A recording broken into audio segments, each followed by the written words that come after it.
अतना अनुभव बा अतना अनुभव बा नु कि लोग के पेट में गैस बन जाई। कुल लोग खेसारी लाल न हो, विजेंद्र तिवारी, अखिलेश कश्यप। हाँ, एक बात पहले बोल रहे हैं कि अखिलेश कश्यप के कहर आई विजेंद्र तिवारी के लहर आ की तो अड़िए जीवा न तो मरिए जीवा ए खती कि आई बुचिया दबा के तू दिन प दिन से कसी कोको कोला पियबो के पियबो तू पे पसी कितनी मर्दों के कहल सुनल जाला जी, सुनल जाला जी। तो बेला था कि 4 दिन रहला परदेसवा तू गइला कब दौल राजा जी तपी के खुश बानी कले पाके जाल राजा में जी। खेसारी लाल से आगे तक हुआ ना। नहीं, हम आप जिसको मानते हैं मानते हैं, हम नहीं मानते हैं। नेक दिल इंसान भी है, उसके टीम के लोग भी संगठन से काम करते हैं। हम नहीं मानते हैं। हम जैसे सुनते हैं कि कहा जाता है कि भोजपुरी के 2 स्तंभ पावर स्टार, ट्रेंडिंग स्टार। के कहला पब्लिक कहती है भैया। बे पब्लिकन उतार के रिस्पांस भी दिखावेले। पिछला साल कोको कोला बाजल रहे कि ना। हाँ, भैया का तो जो गाना आता है वो तो बजता ही है। मान लीजिए अभी हम पहुंचे हैं संगम रिकॉर्डिंग स्टूडियो बक्सर में, जहां पर आज ही खेसारी लाल यादव जो ट्रेंडिंग स्टार हैं, आज उन्हीं का गाना गोरी गांव वाली रिलीज हुआ है। और जिसमें गाना गाई है बहुत ही अच्छा गायिका अंजलि आर्या जी। तो आज इन्हीं से बातचीत करने के लिए हम पहुंचे हैं बक्सर में। आइए, बहुत सारा बातचीत होगा। सबसे पहले आपका स्वागत है, कैसी हैं आप? एकदम बढ़िया। और सबसे पहले जितने भी दर्शक इस चैनल के माध्यम से देख रहे हैं सभी को मेरा प्रणाम। अच्छा, आप आज खेसारी लाल यादव जो है ट्रेंडिंग स्टार, उनके साथ आपका गाना आया है, कैसा लग रहा है आपको? बहुत खुश है और ये सब बड़े भैया विजेंद्र भैया जी के सपोर्ट से आया है, आशीर्वाद से। हम चाहेंगे कि जो गाना आया है वो 2 लाइन दर्शक के बीच पहले हो जाए। भैया का लाइन था कि भोल जालू जान तू दिन प दिन से कसी कोको कोला पियबो के पियबो तू पे पसी कितनी मर्दों के कहल सुनल जाला जी, सुनल जाला जी। तो मेरा लाइन था कि 4 दिन रहला परदेसवा तू गइला कब दौल राजा जी तपी के खुश बानी कले पाके जाल राजा जी।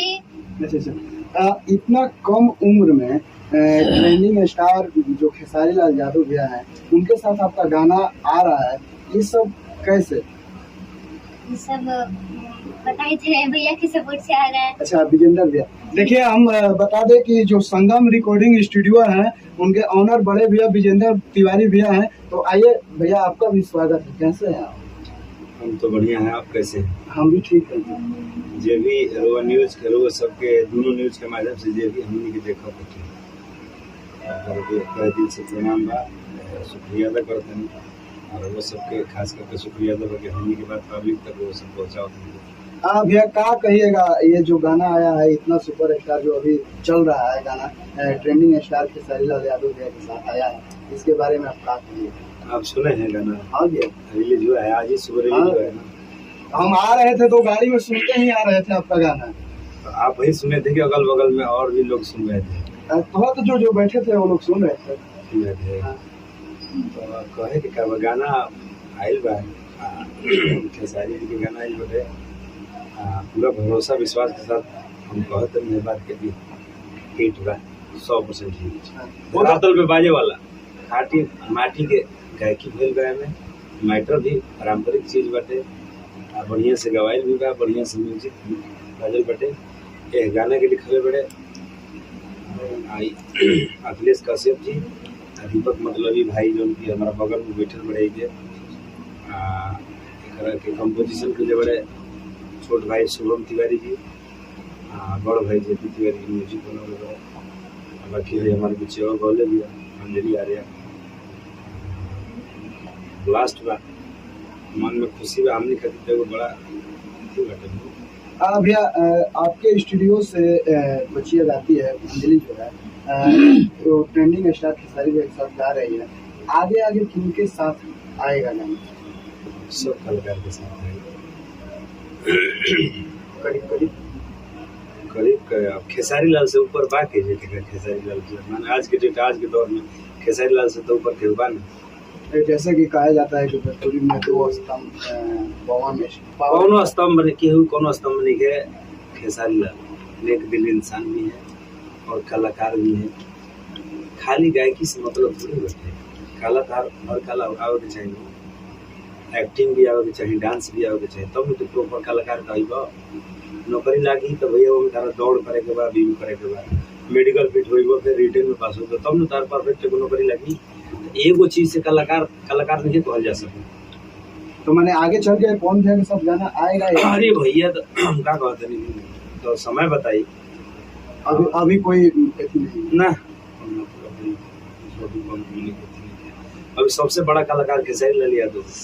देखिए भरत शर्मा जी, गोपाल राय जी, रविंद्र ओझा जी, विष्णु ओझा भैया सब के हमन के जे आदर्श बाटे।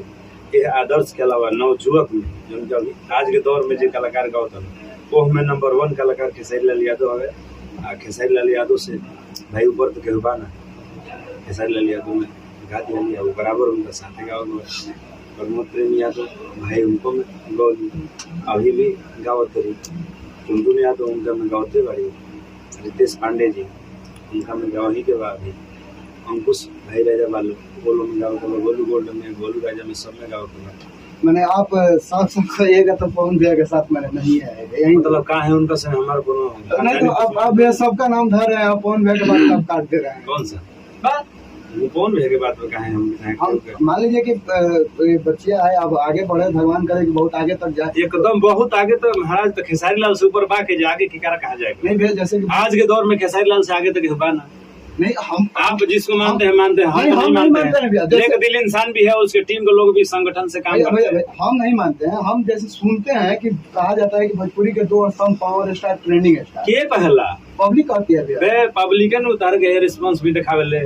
पिछला साल कोको कोला बाजल है कि ना। हां भैया का तो जो गाना आता है वो तो बजता ही है। मान लीजिए आई हो बाजी अब वही तरी बाजी और उससे ज्यादा बड़ा लेवल पर बाजी गीत कुल छिटा जाई। सही बात है भैया। मान लीजिए कि लेकिन हम लोग जहाँ तक जानते हैं तो मान लीजिए कि उनके साथ भी आएगा ये उम्मीद हम लोग रख सकते हैं, पब्लिक रख सकती है ना। पब्लिक के कारण मतलब मान के जूनियर जो कलाकार नहीं चाहू लेवल सब के गाना गवाई। बाकी हमनी के नजर में खेसारी लाल ब्रांड है। खेसारी लाल के साथ में गाना आ गई बराबर गावे। चलिए चाहेंगे कि जो गीत को सजाए हैं लिखे हैं दीपक भैया हैं, तो सबसे पहले आपका भी स्वागत है भैया हमारे चैनल में। सबसे पहले हमने के जे भी देखा है चैनल के माध्यम से सबके प्रणाम। और आज हमने के गाना छूटल बा गोरी गाँव वाली, एकरा के सुनी जा, शेयर करी जा। श्यामा फिल्म से बा और बहुत बढ़िया बहुत सुंदर सॉन्ग। अभी लगातार हमने के ऐसे भी अच्छा प्रोजेक्ट बा आवे वाला बा। जो ट्रेंडिंग स्टार खेसारी भैया, अंजलि गेले बड़ी और हम और अखिलेश बाबा जो हमारे गुरु सामान्य है, विजेंद्र भैया का सपोर्ट से हमने के लगातार कंटिन्यू प्रोजेक्ट आवे वाला बा। ऐसे अभी कोनो ऐसा नहीं कि पहला बा, लगातार आवे वाला बा। कंप्यूटर में उनका 14 को कंप्लीट प्रोजेक्ट हो चुका है। मैंने लगातार हाँ कंटिन्यू प्रोजेक्ट उनका था। अच्छा आप भी गाना सुने हैं, कैसा लगा? एक नंबर सबके पहले जितना भी चैनल सबके पहले छुट्टी पड़ा। और हमने के आज हमने के तभी बना के ओझा जे स्टार बन जा बुच्चे के दिन हो।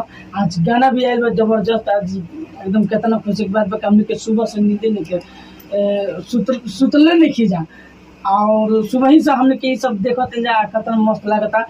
और एक गाना जब ले सुनते हैं तब हमने के गाना बंद करे के नामे निकले। अभी भी कंप्यूटर पर बतानी बात के दिखा दीजिए हम तो देखे अभी भी चालू करके तनी दिखावा कितना मजा आता है। एक मिनट और एक बात बताना चाहेंगे कि हमने के जो श्यामा फिल्म से सॉन्ग आई बा अभी 0 सब्सक्राइबर पर सॉन्ग चढ़ल है, ट्रीजर चढ़ल है 0 सब्सक्राइबर पे। और चैनल के भी अच्छा रिस्पांस बा, गाना के भी हमने का अच्छा रिस्पांस बा।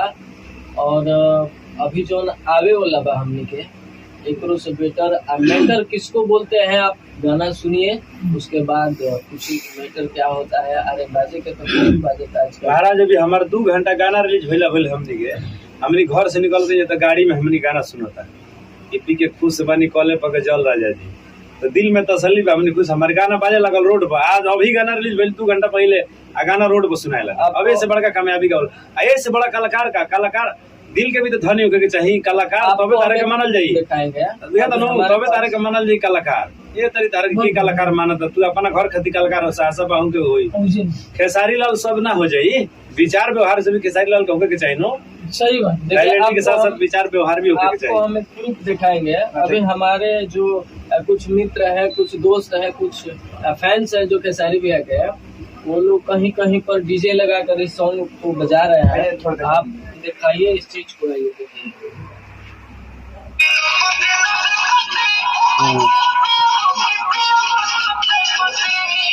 चलिए, तो काफी ये गाना बज रहा है, अभी मात्र 2 घंटा 3 घंटा हुआ है। हाँ और देखिए पता है नया चैनल हो, अभी लगभग हमारा बुझाते कि 40,000 के लगभग अभी ओपन भइल बा, अपडेट भइल बा, लगभग 3 लाख के करीब जा चुकल बा गाना पे।